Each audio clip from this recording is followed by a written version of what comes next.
जिस प्रकार से प्रोक्योरमेंट प्रदेश भर में चल रही है, मैं आपके साथ साझा करना चाहूँगा। लगभग 40 से 45% पैडी का आगमन हमारी मंडियों में हो चुका है और ये पहली बार है कि जो मंडी में अनाज आया है उसको तुरंत सरकार ने लिफ्ट भी किया है और 3000 करोड़ के लगभग की पेमेंट पिछले 12 दिनों में किसानों के खाते में हम कर रहे हैं। उसके साथ साथ जो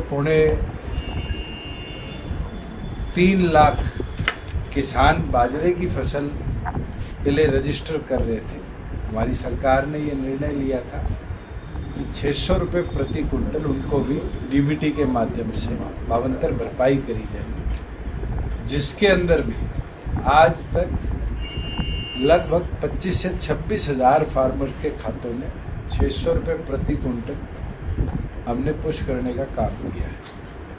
और ये पहली बार है कि किसान को बाजरे पे एमएसपी के भाव के बराबर लाने के लिए सरकार भावांतर भरपाई के माध्यम से मदद करने का काम कर रही है। प्रदेश का अन्नदाता पूरी तौर पर आज खुश है।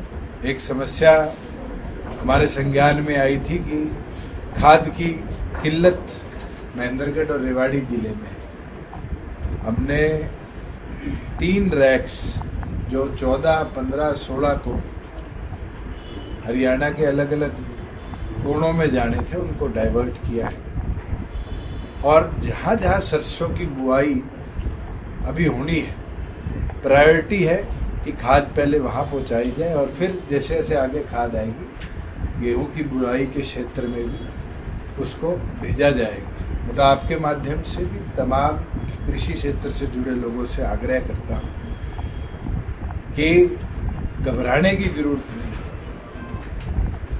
लोग एडवांस होल्डिंग कर रहे हैं जिससे कहीं ना कहीं हमारे पैक्स हैं या फर्टिलाइजर शॉप्स हैं उनके अंदर किल्लत सामने आ रही है। सरकार द्वारा तमाम डिप्टी कमिश्नर को आदेश दे दिए गए हैं कि किसी प्रकार की भी किल्लत ना आए। एडिशनल स्टॉक्स चाहे वो रेवाड़ी जिले के अंदर हो, भिवानी के अंदर हो, महेंद्रगढ़ के अंदर हो, मेवात के अंदर हो, जहाँ जहाँ सरसों की बुआई बड़ी मात्रा में होती है वहाँ पर सरकार द्वारा ऑलरेडी भिजवा दिया गया। डीएपी परवल में मिल रहा किसानों को, डीएपी हो, यूरिया हो, आज उसके ऑल्टरनेटिव मार्केट में अवेलेबल है। जैसे सरसों वाले क्षेत्र के अंदर एसएसपी आप यूज़ कर सकते हैं, गेहूं वाले के अंदर में आप एनएपी का इस्तेमाल कर सकते हैं और केंद्र ने उनके भी रेट्स को इन फसलों के बराबर लाने का काम कर दिया। हमने एग्रीकल्चर विभाग की ड्यूटी लगाई है कि जागरूक किसानों को भी साथ के साथ करते रहें। और जो आप बता रहे हैं कि डीएपी नहीं मिल रहा, इस एरिया में तो ज़्यादातर गेहूं की बुआई होती है। आज हमारी प्राथमिकता है कि सरसों, क्योंकि उसकी बुआई पहले होती है, उस एरिया को पहले केटर किया जाए और 15 दिन बाद गेहूं वाले क्षेत्र के अंदर पर्याप्त मात्रा में हम फर्टिलाइजर पहुँचाने का काम करें। ये जी जो मंडियों में जो धान की खरीद हो रही है जी वो अच्छे ढंग से नहीं हो रही, जो सरकारी खरीद नहीं हो रही है। बहुत सी जगह ऐसा भी है जी किसान की खरीद कर रहे हैं, उनसे पैसा वसूल रहे हैं दोबारा, उनसे 200 रुपये लिए जा रहे हैं मंडियों में किसान। मेरे संज्ञान में तो पूरे प्रदेश में ये एक मामला तो जरूर कैथल का आया था, जहाँ कैथल के मिलर्स और चीका के मिलर्स किसान को 50 रुपया बोनस एमएसपी पे दे रहे थे कि जीरी उनको बेची जाए। अगर आपके सामने कोई ऐसा मामला है जहाँ मॉइस्चर के नाम पे कोई काटता है, किसान एग्री करता है, वो फार्मर और आड़ती की खुद की सहमति है। अदर देन दैट वो एमएसपी पे नीचे खरीदी जा रही है तो आप उसकी कंप्लेंट नहीं रहे, इसलिए किसान सीधे करनाल ले जाकर के बेचने के लिए मजबूर हो रहे हैं। और करनाल बता रहे हैं आपकी नॉलेज में डाल दूं, मेरी फसल मेरा ब्यौरा के अंदर प्रत्येक किसान जो रजिस्टर करता है उसको ये निर्धारित मंडी दी जाती है कि आप अपनी मंडी में ही बेच पाओ, फ्री गेट पास कटता है। ऐसा कोई फार्मर को आज के दिन अलाउंस नहीं है कि वो पलवल से माल करनाल लेके जाएगा। किसानों का कहना है बहुत बड़ी मात्रा में किसान सीधे करनाल लेकर के जा रहे हैं। इस कारण यही है कि जाते ही बिक जाता है। वो किसान वो है जो दूसरे प्रदेशों से कोशिश करते हैं।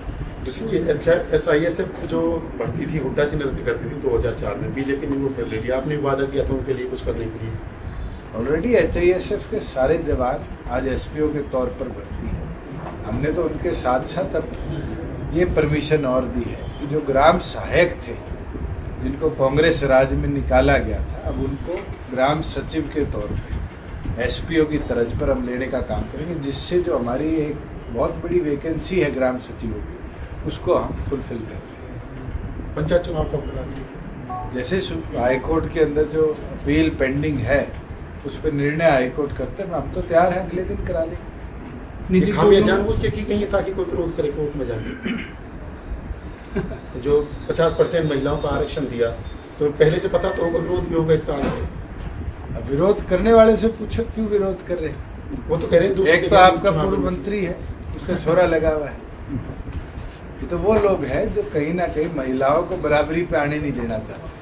हमने तो 50 वो विरोध इस चीज का नहीं करे, वो हिस्सेदारी दूसरी 50% पे महिला लड़नी चाहिए, वो इसका विरोध कर रहे हैं। चलो वो तो हर एक का अधिकार है, हमने तो बराबरी पे लाने का काम किया। किसान आंदोलन को लेकर क्या बोलते, लगातार किसान धरना जो कल अराजक होता जा रहा है सिंगू बॉर्डर पे हुई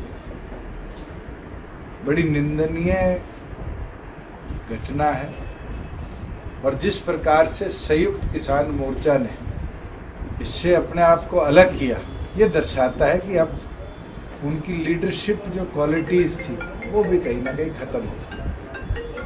अगर सरकार में कुछ गलत होता है तो सरकार के जिम्मेवार लोग उसकी जिम्मेवारी लें। नहीं, सरकार केवल निंदा अगर क्या रह जाती है।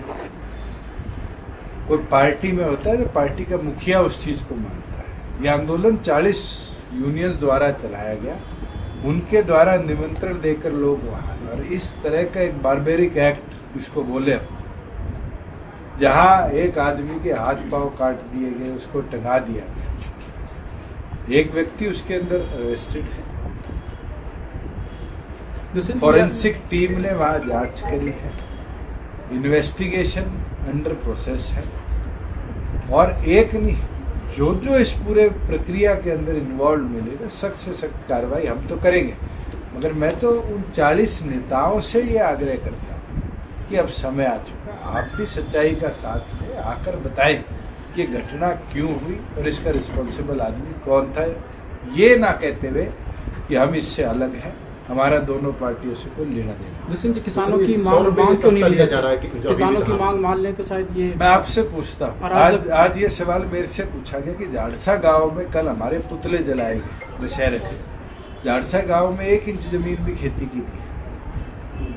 मैं तो आज आपसे पूछता हूँ, जो 3 बिल्स हैं इसके अंदर आप मुझे 3 काली चीजें बता दे, मैं भी आपके साथ खड़ा हूँ। फिर वही बात है, ये लोग इतने सालों से, मतलब इतने महीनों से यहाँ बैठे हुए, साल भर होने को मैं तो कह रहा हूँ डिबेट तो सड़कों से क्यों नहीं हटाया जा रहा? और आप देख रहे हैं रोज प्रतिदिन अराजक होते जा रहे हैं। सरकार केवल निंदा ये चाहते हैं कि प्रदेश का माहौल खराब हो, लीपापोती कर लेती है सरकार। आप ये चाहते हैं प्रदेश का माहौल खराब, रास्ता निकाला जाना चाहिए कोई। आप जनता का ओपिनियन लीजिए, जनता अगर चाहती है प्रदेश के अंदर स्ट्रिक्ट एक्शन के साथ कार्रवाई हो, हमारी सरकार करे। दूसरी मंडियों में हम तो चाहते हैं कि प्रदेश में डेमोक्रेटिक तरीके से हर एक के पास अधिकार है, जनता की आवाज होगी कि उनके अधिकारों का हनन हो रहा है तो जरूर हमारी सरकार। परसों सिंगू बॉर्डर पर जो हुआ है अराजकता हुई, एक तरह से नृशंस हत्या है, और पूरी वीडियो उन्होंने खुद बनाई है और खुद वायरल की है। ऑलरेडी एक जो मुख्य आरोपी था जिसने क्लेम किया है मैंने मारा है, उसको अरेस्ट कर लिया है, और किसी को भी नहीं छोड़ेंगे जो इसके अंदर इन्वॉल्व थे। अभी तो इन्वेस्टिगेशन प्रोसेस अंडर गोइंग है, चार्जेस फ्रेम होने हैं, FIR दर्ज हुई है। जैसे जैसे आगे की कार्रवाई होगी सबके खिलाफ जो इन्वॉल्व थे हम सख्त से कार्रवाई करेंगे। सरकार दबाव में जो मुकदमा दर्ज होगा या हो गया है उसको दबाव में वापस तो नहीं लेगी फिर, जैसे कि अब तक बहुत जान गई है, किसी की गाड़ी का शीशा नहीं टूटा, और ये तो मैं गारंटी देता हूँ वापस नहीं लेंगे। इलाहाबाद चुनाव को लेकर क्या कहोगे? गठबंधन जीतेगा, मजबूती से जीतेगा। जो विरोध किया जा रहा है कौन कर रहा है? आज में बैंड देख लो उनके, कौन सी पार्टी के, आपको पता चल जाएगा विरोध करने वाले कौन। ये तो आजकल फैशन बन गया कि इनेलो और कांग्रेस के लोग काले झंडे लेके आ जाते हैं और विरोध करने लग जाते हैं। और उनका खुद का पॉलिटिकल ग्राउंड खिसकता देख उन्हें नई तकनीक अपनाई है कि विरोध कर ले। मगर गठबंधन का एक एक पदाधिकारी बड़ी मेहनत लगन के साथ वहाँ काम कर रहा है और मेरा ये मानना है 15 से 20 हजार से ज़्यादा का अंतर होगा जीत का हमारे बीच। तो गोविंद कांडा जी केवल जीतेंगे या मार्जिन से जीतेंगे? बड़े मार्जिन से। वहाँ तो लोग कहते थे हम प्रचार में नहीं जाएंगे तो जीत जाएंगे, और अब सारे प्रचार में उतरे हुए हैं। वैसे जजपा का नुकसान हुआ किसान आंदोलन से? नुकसान फायदा किसका हुआ ये तो आगे चुनाव में पता चलेगा। ठीक है।